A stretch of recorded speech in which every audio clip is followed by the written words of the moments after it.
Du Dvar Malchut de la Paracha Chayesara. On va le dédier donc pour la Refoua Shlema de Myriam Bat Elisabeth et de Meir Ben Sarah. Alors, dans le Dvar Malchut de cette semaine, le Rabbi nous parle d'un sujet qui est passionnant puisque c'est le sujet de la Shichut, puisque c'est bientôt le congrès de tous les Shouchim se réunissent à Kronait. Et le Rabbi, donc, il va nous parler, il va nous dire qu'est-ce que c'est finalement le but, en quoi ça consiste la Shichut, qu'est-ce que c'est le sujet principal de la Shichut, qu'est-ce qu'un chaliar, sa priorité, sa préoccupation première, quelle doit être sa préoccupation première. Et donc, dans le livre de Shemot, le Rabbi cite un passage de la paracha dans lequel il est dit que Moshe il s'adresse à Dieu et il lui dit: s'il te plaît mon maître, envoie, je t'en prie, par qui tu voudras envoyer, ça veut dire par la main de celui que tu as l'habitude d'envoyer. Et c'est qui? C'est Aaron. Comme ça il dit Rashi. Moshe lui-même ne voulait pas faire la mission de l'Éternel que l'Éternel lui a donnée, donc il dit envoie plutôt Aaron. Il y a une autre explication qui dit par la main d'un autre que tu voudras envoyer. Par celui qui est destiné à délivrer le peuple juif. Et c'est l'explication que le Rabbi retient ici. Et il explique comme ça. Il nous dit Kacher Akadosh Baruch Hu. Quand Dieu il a envoyé Moshe Rabbeinu, l'Igol est à Mitzrayim, délivrer le peuple, les enfants d'Israël d'Égypte. Amar Moshe, qu'est-ce qu'il a dit Moshe? Shlach na beyad tishlach.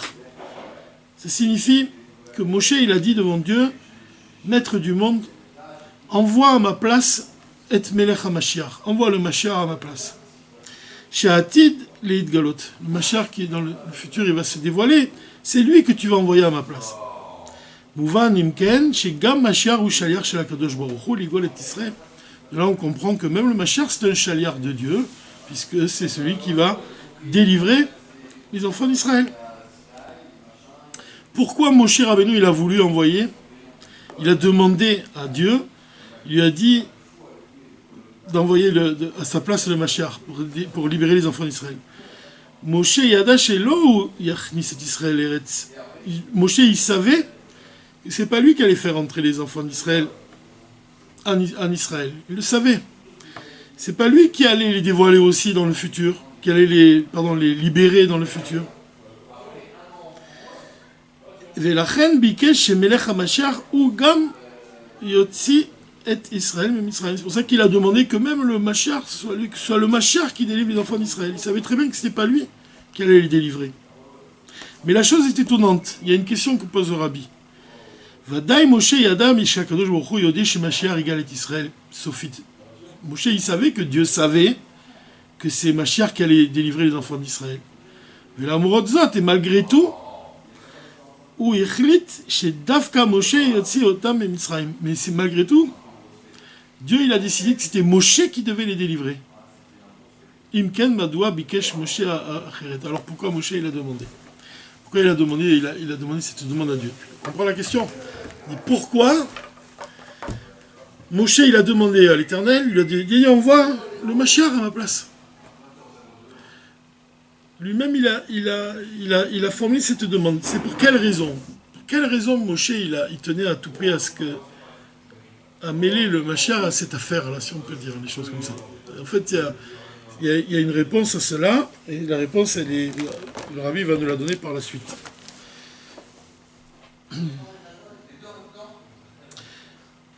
Même en fait, déjà pour expliquer, on dit